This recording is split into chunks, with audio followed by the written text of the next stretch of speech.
कि भारत को 2047 तक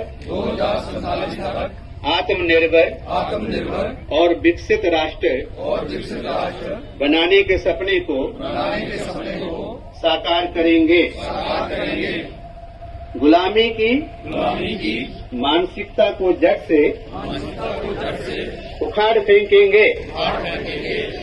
देश की समृद्ध विरासत पर गर्व करेंगे।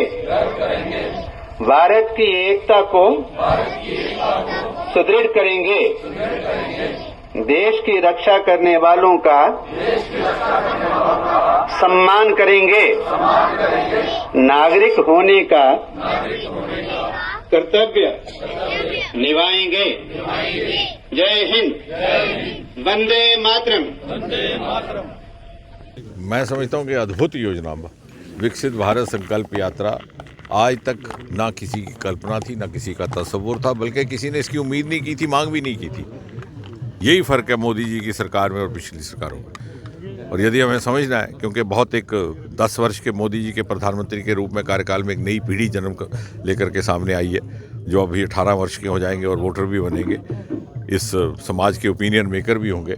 ये बात हमें भी समझनी है, बाकी लोगों को भी समझानी है। तर्क, तथ्य, तुलना, जब तथ्य सामने हो तो उसकी तुलना की जाए तो फिर बात समझ में आती है।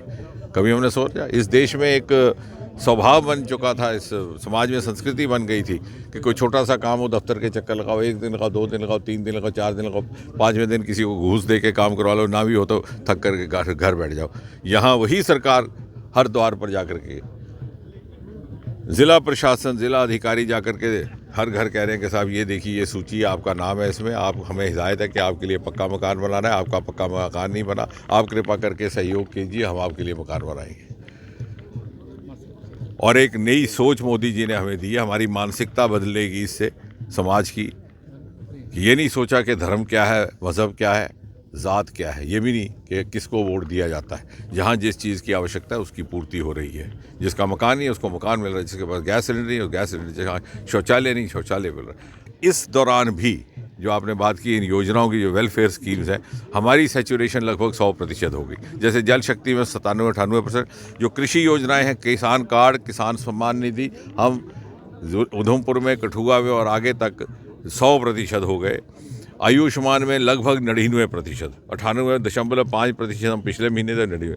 प्रधानमंत्री आवास योजना में हमने गति बढ़ाई है, उसको हम चाहते हैं कि और भी ऐसी शनाख्त हो जहां मकान बनने हैं ताकि उनको भी दिया जाए।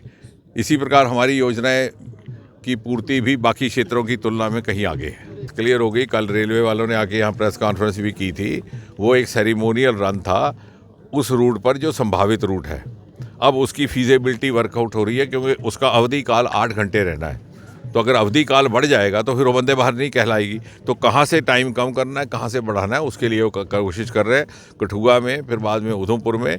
और उस दिन चूँकि मोदी जी का कार्यक्रम था अयोध्या से, उसके जोड़ करके वो कार्यक्रम हुआ है 30 तारीख को। ट्रेन तो उस दिन भी नहीं चली, ट्रेन तो उसके 1 हफ्ता बाद चली। तो वो एक औपचारिक कार्यक्रम था।